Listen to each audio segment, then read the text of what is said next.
மீசா டிவியின் தமிழ் பேசும் உறவுகளை அன்போடு வரவேற்றுக் கொள்கிறோம். 110 கோடி பொறுமதியான குஷ் போதைப் பொருளை கடத்தியதுல 23 தேரர்கள் கைது செய்யப்பட்ட சம்பவம் பெரும் பரபரப்பை ஏற்படுத்தியிருந்தது. இதுக்கு பின்புலத்துல இவர்களுடைய பயணத்துக்கு தேவையான ஏற்பாடுகள் எல்லாம் செய்தது ஒரு முஸ்லிம் வியாபாரி அப்படின்ற ஒரு விஷயம் இப்போது மிகப்பெரிய ஒரு பூதாகரமாக மாறி இருக்கு, மிகப்பெரிய ஒரு பேசுபொருளாகவும் ஆகியிருக்கு. குறித்த தேரர்கள் அப்பாவிகள், இவர்களுக்கும் போதைப் பொருளுக்கும் எந்த சம்பந்தமும் கிடையாது.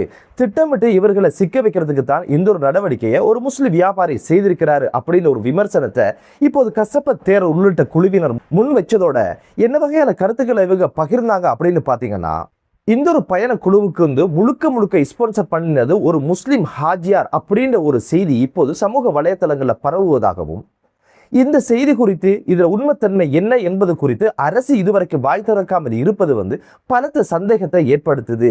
எனவே அரசும் இந்த ஹாஜியாரும் சேர்ந்துதான் பௌத்த மதத்தையும் பௌத்த ராஜ்யத்தையும் சிதைப்பதற்கான ஒரு சதி வலையை பின்னிருக்கிறாங்க அப்படியான ஒரு குற்றச்சாட்டை கசப்ப தேரர் முன் வச்சது மட்டுமல்லாம, நீங்க நினைக்கிறீங்களா 5 கிலோ வீதம் ஒவ்வொரு தேரர்களும் பயணப்பகுதியில மறைத்து கடத்தல ஈடுபட்டிருப்பாங்க அப்படின்னு ஒரு விஷயம். இது திட்டமிட்டு எப்படியாவது சட்டத்துக்கு முன்ன தேரர்களை கொண்டு வரணும், ஒரு அவப்பெயரை ஏற்படுத்தணும் அப்படின்ற ஒரு திட்டமிட்ட சதிதான் இது. இந்த வியாபாரி யாரு, இவர் என்ன கட்சிக்கு ஃபண்ட் பண்றாரு, எந்த கட்சிக்கு இவர் சப்போர்ட் பண்றாரு அப்படின்ற விஷயங்களை அரசு ஏன் இதுவரைக்கும் வெளிப்படுத்தல, அரசுடைய கடமை அப்படின்ற ஒரு காட்டசாட்டமான விமர்சனத்தை முன் வச்சாரு. கசப்ப தேரரை பொறுத்த வகையில இது ஒரு சதி திட்டம், இந்த தேரர்கள் அப்பாவிகள், இவங்களுக்கு பின்புலமாக ஒரு முஸ்லிம் சக்தி இயங்குது அப்படின்னு ஒரு விஷயத்தை சொல்லித்தான் இப்போது இவருடைய விமர்சனத்தை முன் வச்சாரு. இந்த கருத்துல தான் ஞானசார தேரரும் சமுத்திரத்துடனான ஒரு நேர்காணல்ல இதே கருத்தை அப்படியே சொல்லி இருந்தாரு. இந்த கருத்தை எல்லாம் சொல்லுவதற்கு பின்புலமாக இருந்தது யாரு, இவங்களோட காதல இந்த ஒரு விஷயத்தை ஊதி வச்சது யாரு அப்படின்னு பாத்தீங்கன்னா, நாமல் குமார என்று சொல்லுகின்ற நபர் தான். யாரு நாமல் குமார அப்படின்னு பாத்தீங்கன்னா, பல்வேறு இனக்கலவரங்களை முன்னின்று செய்தவர். பேசுறதெல்லாம் இனவாதம், பேசுறதெல்லாம் மதவாதம். கடந்த காலங்களில் ஈஸ்வர் குண்டு தாக்குதலை தொடர்ந்து ஹெட்டிப்புல பிரதேசத்துல மிகப்பெரிய ஒரு இனக்கலவரத்தை முன்னின்று செஞ்சு முடிச்சவர். கடந்த காலங்களில் மைத்திரிபால சிறிசேன மற்றும் கோட்டபய ராஜபக்சேயை படுகொலை செய்வதற்கான சதி திட்டம் நடத்தப்படுது அப்படின்னு பல்வேறு விஷயங்களை சொல்லி பல்வேறு குளறுபடிகளை உண்டு பண்ணிய ஆசாமிதான் நாமல் குமார. இந்த நாமல் குமார சமுத்திரத்துடனான ஒரு நேர்காணலில் கலந்து கொண்டு பல்வேறு விடயங்களை, பல்வேறு அதிர்ச்சியூட்டும் தகவல்களை வெளியிட்டிருந்தாரு. நாமல் குமார என்ன சொல்றாரு அப்படின்னு கேட்டீங்கன்னா, நிக்கியனும் இங்கிலாந்து பிரஜை திருமணம் முடிச்சிருக்கிற இலங்கை பெண்மணிய, இவங்களுக்கு தாய்லாந்துல குஷ் போதைப்பொருள் உற்பத்தி செய்கின்ற ஒரு தொழிற்சாலை இருக்குது.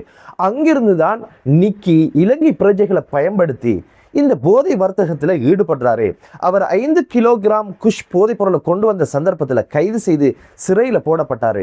தானும் கைது செய்து சிறைக்கு போன சந்தர்ப்பத்தில் நிக்கியை சந்திச்சதாகவும், நிக்கி இந்த போதைப் பொருளை இலங்கை பிரஜைகளை வைத்து செய்வதாகவும், தன்னையும் இந்த வலைப்பின்னலுக்குள் கொண்டு வருவதற்கான முயற்சிகள் எடுத்ததாகவும், தன்னோட பேரம் பேசியதாகவும், அத்தோட இந்திய பிரஜையொன்றையும் பயன்படுத்தி போதைப்பொருள் கடத்துகின்ற சந்தர்ப்பத்தில் குறித்த காலிஸ் என்று சொல்லப்படுகிற இந்திய பிரஜை கைது செய்யப்பட்ட சிறைக்கு போனாரு. பிணையில வெளியே வந்தாரு.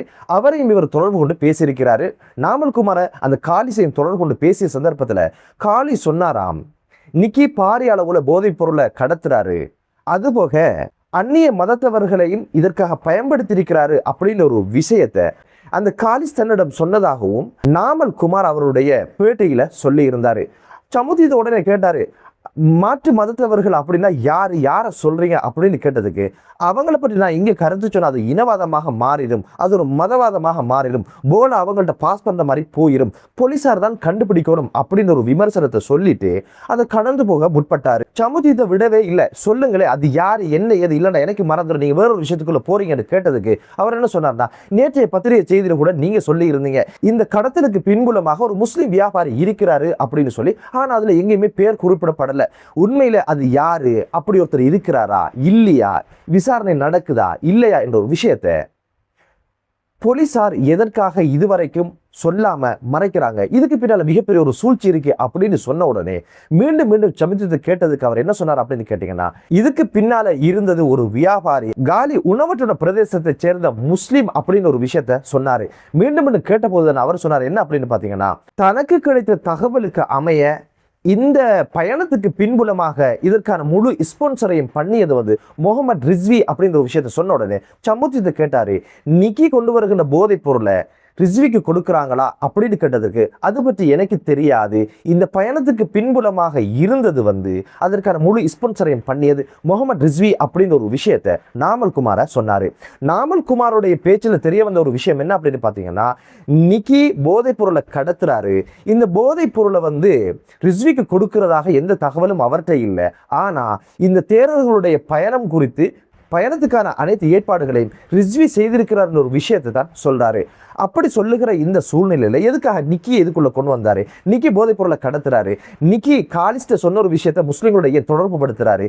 இங்க போதைப் பொருளை ரிஸ்விட்ட கொடுத்ததாக எந்த ஒரு தகவலும் அவர்கிட்ட இல்லை எனும் பொழுது பயணத்துக்கான ஏற்பாடை மட்டும் ரிஸ்வி செய்தாரு அப்படின்னு ஒரு விஷயத்தை தான் இப்போது நாமல் குமார சொல்லியிருக்கிறாரு. நாமல் குமார யாரு, கசப்ப தேரர் யாரு, அதுக்கு மேல ஞானசார தேரர் யாரு, நாமல் குமார யாரு, இந்த கூட்டணி இப்போது எதற்காக கிளம்பி இருக்கிறாங்க என்ற பல்வேறு சந்தேகங்கள் இப்போது எழ ஆரம்பிச்சிருக்கு. முகமது ரிஸ்வி நேற்றைய தினம் என்ன பண்ணியிருக்கிறார் அப்படின்னு கேட்டீங்கன்னா, தனது பேர் இதுக்குள்ள அடிபடுவதன் காரணமாக உடனடியாக தனது சட்டத்தரணியை அழைத்து கொண்டு அவராக முன் வந்த சந்தர்ப்பத்தில் அவரை இப்போது போலீசார் கைது செஞ்சிருக்கிறாங்க. ரிஸ்விக்காகத்தான் இந்த போதைப்பொருள் கடத்தப்பட்டதா, அதற்காகத்தான் இவர் ஸ்பான்சர் பண்ணினாரா, அல்லது ஏதோ ஒரு மத நல்லிணக்கத்தின் அடிப்படையில் தேரர்களை தெரியும் வகையில் ஏதோ வெளிநாட்டு பயணம், தேரர்களுடைய மத சம்பந்தமான ஒரு பயணம் என்பதற்காக ரிஸ்வி இதற்கு ஸ்பான்சர் பண்ணினாரா அப்படின்ற ஒரு விஷயம் விசாரணையில் தான் நிச்சயமாக தெரிய வரும். என்னதான் இருந்தாலும் இங்கே இருக்கிற மிகப்பெரிய ஒரு கேள்வி என்ன அப்படின்னு பார்த்தீங்கன்னா, இலங்கையில காலகாலமாக போதைப்பொருள் வர்த்தகமும் கடத்தலும் நடந்து வருகின்ற இந்த சூழல்ல போதைப்பொருள் கடத்தல ஈடுபட்ட யாரையுமே மதச்சாயம் கொண்டு அழைப்பதோ மதச்சாயம் கொண்டு பேசுவது கிடையாது. கணேமுள்ள சஞ்சீவ, ஹரக்கட்டா, கொண்ட ரஞ்சித், மாகதுர மதுஷ் இவங்க எல்லாம் பாரிய அளவுல போதைப்பொருளை கடத்துறவங்க தான். இவர்கள் யாரையுமே பௌத்த மதத்தோடு இணைத்து பேசாத இந்த சூழல்ல இப்போது எதற்காக தேரர்கள் கடத்திய இந்த சம்பவத்துல இதுக்கு பின்னால் ஒரு முஸ்லிம் வியாபாரி இருக்கிறார், இது பௌத்த மதத்தை அழிப்பதற்கான ஒரு முயற்சி என்ற பல்வேறு கோஷங்கள் எழுப்பப்படுது அப்படின்னு ஒரு விஷயம் தான் தெரியல. கஞ்சிப்பான இம்ரான் ஃபீல்டில் இருக்கிறாரு, அப்போது கூட முஸ்லீம் இஸ்லாம் அப்படின்ற எந்த ஒரு விஷயங்களும் பேசப்படாத இந்த சூழல்ல இப்போது எதற்காக ஒரு முஸ்லீம் வர்த்தகர் இதுக்கு பின்னால இருக்கிறாரு, எனவே இது திட்டமிட்ட ஒரு சதி அப்படின்ற பல்வேறு விஷயங்கள் மதத்தை அடிப்படையாக வைத்து இனத்தை அடிப்படையாக வைத்து பேசப்படுவது என்பது அங்கீகரிக்கப்பட முடியாத ஒரு விஷயம். இது பேசுறது யார் அப்படின்னு பார்த்தீங்கன்னா, இனவாதத்துல உச்சத்துல இருக்கின்ற கசப்ப தேரர், ஞானசார தேரர், அதுபோக நாமல் குமார் என்ற கூட்டணி தான் இப்போது இதை பேச ஆரம்பிச்சிருக்கிறது அங்கீகரிக்கப்பட முடியாத ஒரு விஷயம். முகமது ரிஸ்விக்கு இதுல எந்த அளவு சம்பந்தம் இருக்கு, ஒருவேளை இவர்தான் முகமது ரிஸ்விக்கு எந்த அளவு இதுல சம்பந்தம் இருக்கு அப்படின்ற ஒரு விஷயம் விசாரணைகளை தெரிய வரும். அப்படி உண்மையில சம்பந்தம் இருந்துட்டாலும் எதற்காக இஸ்லாத்தையும் முஸ்லீம்கள் என்ற ஒரு அடையாளத்தையும் இதுக்குள்ள கோர்க்கணும், இதுக்குள்ள இணைக்கணும் என்ற கேள்விதான் இப்போது எழ ஆரம்பிச்சிருக்கு. இதுக்கு பின்னால மிகப்பெரிய ஒரு இனவாதம் ஒன்று பயணிக்கிறதோ, இனவாத ரீதியாக இதை அணுகி நாட்டில் மீண்டும் ஒரு பிரச்சனையை உருவாக்குவதற்கான வழிவகையைத்தான் இப்போது இந்த தேரர்களை செய்கிறாங்களோ அப்படின்ற ஒரு சந்தேகமும் எழ ஆரம்பிச்சிருக்கு. 23 தேரர்கள் கைது செய்யப்பட்டாச்சு. அப்போது கூட ரிஸ்வியினுடைய பேர் அடிப்படல, ரிஸ்வியினுடைய பேரை அதுக்குள்ள இழுத்து விட்டிருந்தா நிச்சயமாக அதிரடியாக போலீசார் முகமது ரிஸ்வியை நிச்சயமாக கைது செஞ்சிருப்பாங்க. போலீசார் முகமது ரிஸ்வியை கைது செய்யல, சட்டத்தரணையுடன் சென்றுதான் வாக்குமூலம் வழங்குகின்ற சந்தர்ப்பத்தில் தான் அவர் கைது செய்யப்பட்டிருக்கிறாரு. அடுத்த ஒரு விஷயம் தான் இதற்கு முன்பு 12 தேரர்கள் சென்று வந்த பயணத்துல கொண்டு வந்த குஷ் போதைப் பொருளை அத்துருகிரிய பிரதேசத்தில் இருக்கிற ஒரு வீட்டுல ஒப்படைச்சிருக்கிறாங்க. அந்த வீட்டுல இருந்த சந்திரகுமாரையும் கைது செய்திருக்கிறாங்க. 22 தேரர்கள் இந்த குஷ் போதைப் பொருளை எடுத்துக்கொண்டு வருகிற இந்த சந்தர்ப்பத்துல விமான நிலையத்துக்கு வெளியே இந்த குஷ் போதைப் பொருளை பெறுவதற்கு நின்றது அமிதானந்த தேரர். ரிஸ்விக்கு இருக்கலாம், சம்பந்தம் இருக்கலாம் அல்லது இல்லாமல் இருக்கலாம். ஒரு வாதத்துக்கு ரிஸ்விக்கு நேரடியாக இதில் சம்பந்தம் இருந்தாலும் எதற்காக முஸ்லிம் வியாபாரி இஸ்லாம் மதத்தையும் முஸ்லிம்களையும் இனத்தையும் இதுல சம்பந்தப்படுத்தி இது ஒரு திட்டமிட்ட சதி, பௌத்த மதத்தையும் தேரர்களையும் அழிப்பதற்கான ஒரு சதியை இப்போது இவங்க செய்யறாங்க. இப்படியான ஒரு பரப்புரையை எதற்காக கசப்ப தேரர், ஞானசார தேரர் கூடவே நாமல் குமார சேர்ந்து செய்யறாங்க அப்படின்ற ஒரு கேள்விகளை ஆரம்பிச்சிருக்கு. போதைப்பொருள் கடத்தல் அப்படின்ற ஒரு விஷயம், போதைப்பொருளை பயன்படுத்துறது அப்படின்றது ஒரு விஷயம், பல்வேறு குற்றச்செயல்களை தேரர்கள் ஈடுபடுகின்றது காலகாலமாக நடந்த ஒரு விஷயம்தான். ஆனா இப்போது அவை அனைத்தையும் மறைத்து இப்போது முஸ்லிம்கள் மீது இந்த பழியை போடுவதற்கும் பௌத்த மதத்துக்கு மிகப்பெரிய ஒரு அச்சுறுத்தல் இஸ்லாமியர்களால் உருவாகுது அப்படின்ற பல்வேறு விஷ கருத்துக்களையும் பரப்புவதுதான் மிகப்பெரிய ஒரு அச்சத்தை இப்போது ஏற்படுத்தியிருக்கு. இங்க ஒரு ரிஸ்வி சம்பந்தப்பட்டதுனால ஒட்டுமொத்த கடத்தல் விவகாரமும் ஒரு இனவாதமாக மாற்றப்படுது. இங்க ரிஸ்வி தவிர இந்த போதைப் பொருளை கடத்த சென்ற தேரர்கள் பௌத்த மதத்தை வளர்க்குறாங்களா, அல்லது இந்த போதைப் பொருளை ஒப்படைச்ச தாய்லாந்தில் இருக்கின்ற பௌத்தர்கள் பௌத்த மதத்தை வளர்க்குறாங்களா? ரிஸ்வி என்ற ஒரு கேரக்டர் இதுக்குள்ள வந்ததுனால பௌத்த மதம் அழிய போகுது அப்படின்ற ஒரு பிரச்சாரம் செய்றீங்க. என்னதான் இருந்தாலும் இது போன்ற விடயங்கள் வரும் பொழுதோ ஞானசார தேர, கசப்ப தேர, இது போன்ற நாமல் குமாரா போன்றவர்கள் கூட்டணியை அமைத்து திட்டமிட்டு முஸ்லிம்கள் மீதும் இஸ்லாத்தின் மீதும் பழியை போட்டு இது மிகப்பெரிய ஒரு அரசியலை செய்கின்ற சூழ்நிலை உருவாகி இருக்கு.